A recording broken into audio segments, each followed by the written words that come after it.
Hello everyone, मैं हूँ ऋतिकांत द्विवेदी। आप सभी देख रहे हैं अपना पसंदीदा चैनल सुपर साइंस जोन। तो आइए, आज बहुत खुशी की बात है, आज हमारे बीच में आप भी उनको सर को जानते भी होंगे और आपको पढ़ाए भी होंगे क्लास 10th वालों को ऑफलाइन में, और आज उनसे मिलवाने जा रहे हैं। सर का MBBS में सर का बहुत अच्छी रैंक है, सर को कॉलेज ही मिल गई है। तो बहुत सारे बच्चों को समस्या होती है आप सभी को कि सर 10 के बाद क्या करें, 12 के बाद क्या करें, साइंस लें, बायो लें। कल भी बच्चे मिले थे, हमेशा बच्चे मिलते रहते हैं कि सर 10 तो चलिए हम लोग बहुत अच्छे से पढ़ रहे हैं, आपके यहाँ पढ़ रहे हैं, हमें पता है कि बहुत अच्छा मार्क लाएंगे, लेकिन सर 10 के बाद क्या किया जाए आप बताइए।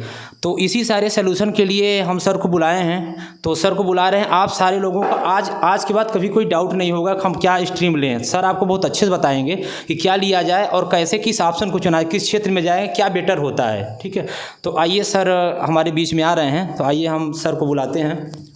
तो आइए सर, हम आपको बताते हैं कि क्या चीज़ें लिया जाए। चलिए सर का आप लोग स्वागत करेंगे। चलिए। हेलो एवरीवन, आप सब लोग मुझे जानते होंगे। मैं सुपर साइंस में अभी काउंसलिंग के जितना समय था पूरा वहीं पढ़ाया करता था। तो कई बच्चे फ़ोन किए, कुराओं के जितने भी स्टूडेंट्स हैं, जितना जहाँ मैं पढ़ाया, सुपर साइंस के सारे स्टूडेंट्स। तो सबके मन में एक डाउट है, जो 10th वाले हैं उनके मन में डाउट है कि सर 11th में क्या लें, और जो 12th वाले हैं उनके अंदर डाउट है कि सर अब कैरियर के लिए कहाँ जाएँ, क्या चूज़ करें। तो हम लोग एक बेसिक सा फ्लो चार्ट लेंगे, आज समझेंगे इस चीज़ को कि कैसे, क्या क्या आप ऑप्शंस है आपके पास अवेलेबल, आप यहाँ से क्या क्या ले सकते हो, उस चीज़ को हम लोग समझेंगे ताकि आपके मन में कोई डाउट ना रह जाए कि कैसे करना है। तो हम 10th के बेसिस से चलेंगे कि मान लीजिए कोई आप 9th के हैं, 9th से आप 10th में गए, आपने एक चीज़ दिया बोर्ड एग्ज़ाम, आपने बोर्ड्स का पेपर दिया। बोर्ड्स के बाद आपके मन में ख्याल आएगा कि आप किस कैटेगरी में जाएं, किस स्ट्रीम में जाएं। तो अलग अलग कैटेगरी, अलग अलग स्ट्रीम होता है। जनरली जो सुनने में आता है, एक होता है साइंस स्ट्रीम, एक होता है कॉमर्स और एक आर्ट्स। ये 3 चीज़ कैटेगराइज होते हैं। तो अब उन बच्चों के लिए, जैसे 10th के बोर्ड्स के बाद अगर आप साइंस जैसे सब्जेक्ट में कॉन्फिडेंट है, आपको लग रहा है कि आप बहुत अच्छा स्केल पे इस पे जा सकते हैं, तो आप अपना साइंस स्ट्रीम चूज़ करें। अगर आपको लगता है कि नहीं, साइंस में मैं कॉन्फिडेंट नहीं हूँ, मेरे को स्ट्रीम चेंज करने की ज़रूरत है, तो आप कॉमर्स या आर्ट्स को डील कर सकते हैं, क्योंकि आपने पढ़ा तो नहीं होता, लेकिन इसके बाद अगर आपको ये नहीं, आपको लग रहा है कि आप इसमें कॉन्फिडेंस हो पाएंगे, तो आपको कॉमर्स और आर्ट्स के लिए जाना चाहिए। क्योंकि मैं खुद साइंस का स्टूडेंट हूँ, तो मैं साइंस की ज़्यादा बात करूँगा यहाँ पर कि साइंस को लेकर आप क्या क्या कर सकते हैं। तो यहाँ देखते हैं हम लोग कि 10th के बाद, बोर्ड एक पेपर के बाद आप 2 स्ट्रीम साइंस में, एक तो होता है PCB जिसे कहते हैं फिजिक्स केमिस्ट्री एंड बायोलॉजी, एक होता है अपना PCM जिसे कहते हैं फिजिक्स केमिस्ट्री और मैथ। तो ये यूँ कैटेगरी हो गया कि ये हो गया बायो स्ट्रीम वाले बच्चों के लिए और ये हो गया अपना मैथ स्ट्रीम वाले बच्चों के लिए। अब यहाँ तो स्ट्रीम की बात हो गई। अब इसके साथ आपको बायो के साथ आपको पूरा 11th और प्लस 12th करना होगा, 10+2। यहाँ भी आपको 11th प्लस 12th, ये चीज़। तो अब यहाँ जो बच्चे 10th के बाद फिजिक्स केमिस्ट्री बायोलॉजी लेंगे, वो फिजिक्स केमिस्ट्री बायो, यहाँ पे फिजिक्स केमिस्ट्री और मैथ, सिर्फ मैथ और बायोलॉजी का डिफरेंस होता है, बाकी फिजिक्स केमिस्ट्री आपका कॉमन रहता है। बायो वाले बच्चे जो है, अब यहाँ 12th आपके होने के बाद, 12th बोर्ड होने के बाद आपके पास कैरियर ऑप्शन की बात आती है कि अब 12th के बाद क्या करना है। अभी तो हमने बोर्ड्स दे दिया 12th का, उसके बाद उस पर हम डिटेल में बात करना चाहेंगे, क्योंकि 12th के बाद कई बच्चों का कॉल आया कि सर कहाँ जाएँ, सर क्या करें, कुछ समझ नहीं आ रहा। तो देखिए, 12th करने के बाद अगर आप PCB से हैं, मतलब फिजिक्स केमिस्ट्री और बायोलॉजी, मतलब बायो स्ट्रीम से हैं, तो आपके पास कई सारे स्ट्रीम है। उसमें सबसे पहला स्ट्रीम है आपका, सबसे पहला ऑप्शन है आपका नीट। अगर आप बहुत दूर तक का ख्वाब देख रहे हैं, अगर आपके फैमिली, अगर पेरेंट्स लोग भी अगर आपको देख रहे हैं, तो निवेदन है कि अगर आप इन्वेस्ट कर सकें बच्चे के ऊपर, अगर लग रहा है कि वो बच्चा कर लेगा, आपको अगर होप है, तो ज़रूर आप भेजिए। तो नीट में क्या है कि सबसे बड़ी जो चीज़ है, जो बड़ी कोर्स मिलता है आपको, MBBS का कोर्स मिलता है। उसके बाद रैंकिंग वाइज अगर हम बात करें तो फिर आपको मिलेगा BDS, इसके बाद BMS, तब आएगा आपका BHMS और फिर आएगा आपका BSc नर्सिंग। ये बायो स्ट्रीम वालों के लिए है। तो नीट एग्ज़ाम अगर आप देते हो तो आपके मार्क्स के अकॉर्डिंग, आपके ऑल इंडिया रैंक के अकॉर्डिंग आपको अलग अलग कोर्स अलॉट होता चला जाएगा। तो अब डिपेंड ये करता है कि आप क्या ख्वाब लेके चले हो। 12th के बाद आपने सोचा क्या है कि हमको किस लेवल तक जाना है। आपको MBBS तक जाना है तो आप लगे रहिए। अगर आपको जाना है, सोच लिया तो सोच लिया, आपने एक बार डिसाइड कर लिया कि मेरे को यहाँ तक अचीव करना है, तो आप उसके लिए जितना अटेम्प्ट चाहिए आप दीजिए, जितना समय दीजिए, मेहनत करिए उस चीज़ पे। जो मम्मी पापा जो पैसा लगा रहे हैं, आप कहीं भी हैं, कोचिंग में कहीं भी हैं, इन्वेस्टमेंट उसको अच्छे से इस्तेमाल करिए। उसके बाद अगर आप यहाँ तक एक बार सोच लिए तो आपको ये सब चीज़ बहुत इजीली अवेलेबल हो जाएगा। आपको यहाँ बीएससी नर्सिंग तो आपको हो सकता है फर्स्ट टाइम में ही मिल जाए, या हो सकता है आपको एमबीबीएस ही फर्स्ट टाइम में मिल जाए, डिपेंड करता है। लेकिन आपको एग्ज़ाम क्या देना पड़ेगा? नीट एग्ज़ाम आपको देना पड़ेगा। नीट एग्ज़ाम की एक छोटी सी झलक अगर हम देखें तो नीट नेशनल एग्ज़ाम है, ऑल इंडिया नेशनल पेपर होता है इसका जो पेपर होता है वो 720 मार्क्स का होता है। 720 में आपके 3 सब्जेक्ट आएंगे, फिजिक्स, केमिस्ट्री और बायोलॉजी। वही चीज़ जो आपने 12th में पढ़ा है, फिजिक्स, केमिस्ट्री, बायोलॉजी। जो सोर्स बुक है, सबसे स्ट्रॉन्गेस्ट सोर्स बुक वो है आपका एनसीईआरटी बुक को आपको अभी से ही प्रीफर करना है। जो टेंथ के बाद बच्चे जा रहे हैं 11th में और 12th में, उनको अभी से ही आदत डाल लेना है कि आप एनसीईआरटी को ज़रूर लें, उसको लाइन बाय लाइन फॉलो करें। एनसीईआरटी का कहना है कि आप जितनी बार पढ़ोगे हर लाइन से आपको एक नया क्वेश्चन दिखेगा, इतनी खूबसूरती है उस बुक में। तो एनसीईआरटी को आप प्रीफर करें। नीट 720 मार्क्स का होता है, फिजिक्स, केमिस्ट्री एंड बायोलॉजी, जिसमें बायोलॉजी के आपके 90 क्वेश्चन रहेंगे, 90 क्वेश्चंस। इसमें आपके रहेंगे 45 क्वेश्चंस और इसमें भी आपके 45 क्वेश्चंस। 720 का पूरा पेपर होगा, आपके मार्क्स के अकॉर्डिंग आपका ऑल इंडिया रैंक आएगा, ऑल इंडिया रैंक के हिसाब से आपका एडमिशन हो जाएगा। ये बात तो रही नीट की। अब बात करते हैं दूसरा जो आप दे सकते हो, होता है एम्स का पैरामेडिकल। जो लोग बहुत दूर तक नहीं सोच रहे हैं, मतलब खैर ख़राब ये नहीं है, मैं ये नहीं कह रहा हूँ कोई चीज़ ख़राब है, लेकिन जो अफोर्ड नहीं कर पाएंगे, क्योंकि नीट जैसे कोचिंगों में ऐसा नहीं कि सिर्फ पैसा ही पैसा चाहिए, आपका एफर्ट हो तो आप कहीं से भी क्रैक कर सकते हैं। बट थोड़ा अगर व्यवस्था उस टाइप का नहीं है कि आपके पापा दूर तक भेज पाएँ या कहीं अफोर्ड कर पाएँ, तो आप एम्स पैरामेडिकल का दे सकते हैं। एम्स पैरामेडिकल को अगर हम देखें, इसका पेपर होता है तो ये डॉक्टरेट डिग्री, जितने भी डॉक्टरेट डिग्री हैं उसको छोड़ के जो सारी स्टाफ होती है, जैसे कि GNM, ANM, lab technician, radiography technician, x ray technician, सारे वो सब आते हैं स्टाफ किसमें? पैरामेडिकल में।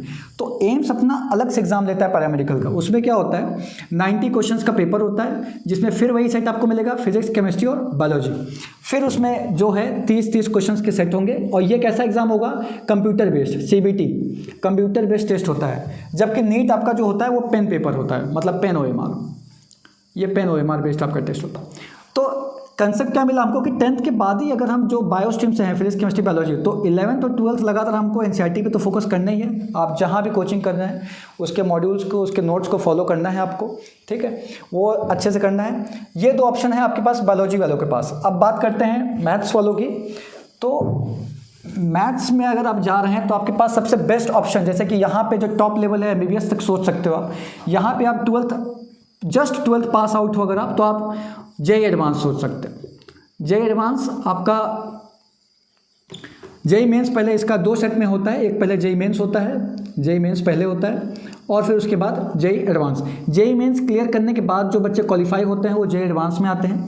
जेई मेंस के तहत आपको एनआईटीज़ कॉलेज में एडमिशन मिल जाता है, अलग अलग नेशनल इंस्टीट्यूट ऑफ टेक्नोलॉजीज़ में, अलग अलग कोर्स में, कंप्यूटर ब्रांच से लेकर टेक्सटाइल ब्रांच, अलग अलग ब्रांच होते हैं। आपका सेम पैटर्न होगा। यहाँ ये पूरा जेई एडवांस का जो पेपर है वो कंप्यूटर बेस्ड होता है, सीबीटी मोड पे होगा, पेन पेपर यहाँ नहीं होता। सब्जेक्ट्स आपके क्या क्या होंगे?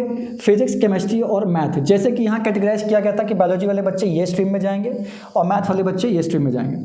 तो जेई मेन से अगर आप कॉलेज उठाना चाहो, आपकी परसेंटाइल अच्छी हो, तो आप एनआईटीज़ में जाओगे, और अगर आप क्वालिफाई कर गए तो आप जेई एडवांस के थ्रू आप आईआईटी कॉलेज में जा सकते हो, जो कि बहुतों का ड्रीम है। लोग क्लास 6 से ही आजकल तैयारी कर रहे हैं। तो आप लोग जिस भी क्लास में हैं, ये जो सेशन है ये रखा ही इसीलिए गया कि आप इस कोचिंग के हैं या नहीं है, या दोस्त आपका कोई पढ़ रहा है, भाई बंधु पढ़ रहा है, आप शेयर करें, अवेयरनेस ले आएँ कि ऐसा कुछ है जिसमें आप जा सकते हो। ठीक है, आप अभी से इस चीज़ को समझिए। आप क्लास 8 में भी हैं तो भी देखिए, ये नहीं कि 10th 12th की बात हो रही है तो आप ना देखिए। बच्चे यहाँ क्लास 6 7 से तैयारी करना शुरू कर दे रहे हैं, आजकल इतना एक्टिव स्टेज हो चुका है। तो ये दोनों चीज़ रही। अब इम्पॉर्टेंट क्या है इसमें कि अभी प्रेजेंट में ये तो था सिनेरियो कि आपको फ्यूचर में कैसा आपको दिखना चाहिए, ये फ्लो चार्ट था कि आगे आपको कैसे करना है, क्या क्या आप कर सकते हो। अब बात करते हैं तैयारी के लोकेशन की। जो बहुत लोग परेशान थे, फ़ोन किए कि भैया बनारस जाएँ कि लखनऊ जाएँ कि कोटा जाएँ।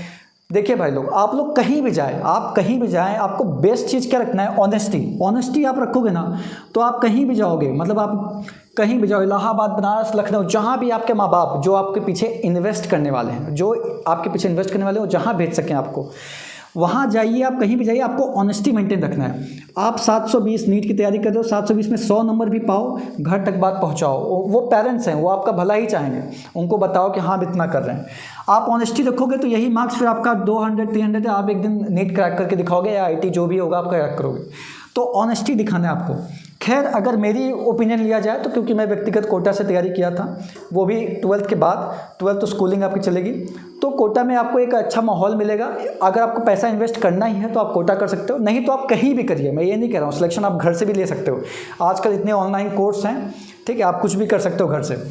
तो अभी फ़िलहाल जो बच्चे 10th में हैं, अपने सुपर साइंस में, 11th में हैं और 12th में हैं, अभी एट प्रेजेंट आपको क्या सोचना है, ये तो पता चल गया कि हमें करना क्या है। प्रेजेंट में आपको क्या करना है, सिर्फ बोर्ड्स को एकदम शिद्दत से फोकस करिए, क्योंकि आप जिस माहौल में हैं, पहला आपका टेस्ट वेरिफिकेशन यही होगा, बोर्ड्स में अच्छे परसेंटेज मतलब अच्छा नॉलेज होगा तभी परसेंटेज आएगा।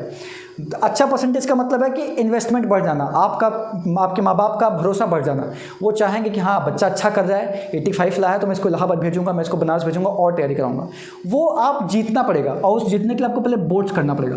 तो आप किसी भी फेज़ में हैं, 11th वाले बच्चे सतर्क रहें। अगर आप लोग सोच रहे हैं कि 11th है क्या ही करना, बोर्ड्स नहीं है, तो इसका इम्पैक्ट आपको 12th में पड़ेगा और इन दोनों का इम्पैक्ट आपको नीट और जो है IIT में पड़ने वाला है।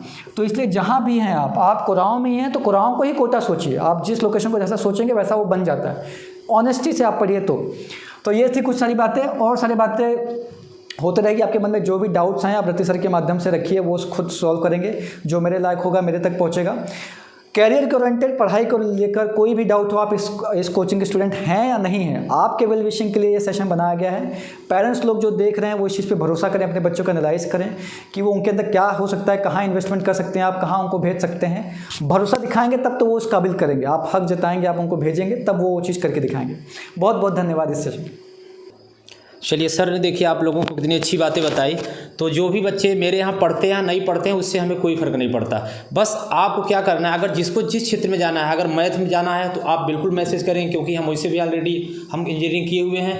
और अगर आपको बायो में जाना है तो सर का खुद ही आप देख रहे हैं, गवर्नमेंट कॉलेज में अगर मेडिकल MBBS जैसी अगर पोस्ट मिल जाना बहुत बड़ी बात हो जाती है। लोग 10 साल तैयारी करते रह जाते हैं। आप देखें अगर उनका सही डायरेक्शन और सही अगर कंटेंट नहीं है तो पता नहीं कितने साल, हमारे भी जान पहचान बहुत सारे बच्चे हैं कि जो कि हमसे बहुत सीनियर थे, लगभग उनका मतलब 9 साल 10 साल तैयारी किए, लेकिन फिर भी लास्ट में उनको कुछ ना कुछ लेना पड़ा। तो ये बस आपको अपना ड्रीम और डेली आपको सामने लिख लेना है अपना गोल कि हमें MBBS में जाना है या हमें यहाँ जाना है, और दिन रात उसी के पहले सपना देखिए। लक्ष्य निर्धारित करने के लिए आपको मतलब किसी टारगेट को पाने के लिए आपको कई चीज़ें नोट करना। पहली बात तो आपको अपना लक्ष्य निर्धारित करना होगा, हमें करना क्या है। फिर उस लक्ष्य को सपने देखना होगा, ये नहीं बस ऐसे बस कर देंगे। पहले आपको उसका सपना देखना पड़ेगा, हमें करना क्या है। फिर उसके बाद उस सपने को पाने के लिए अपना पूरा जी जान लगा देना पड़ता है बच्चों। बहुत आपको मेहनत करने की आवश्यकता पड़ती है, तब जाके कोई चीज़ संभव हो पाता है। आप सर को देख ही रहे हैं, तो ये चीज़ें हैं। तो अब सर आपके उसमें मार्गदर्शन में हमेशा आपको देते रहेंगे, मार्गदर्शन करते रहेंगे। और आपको थोड़ा सा भी अगर जिस क्षेत्र में जाना है,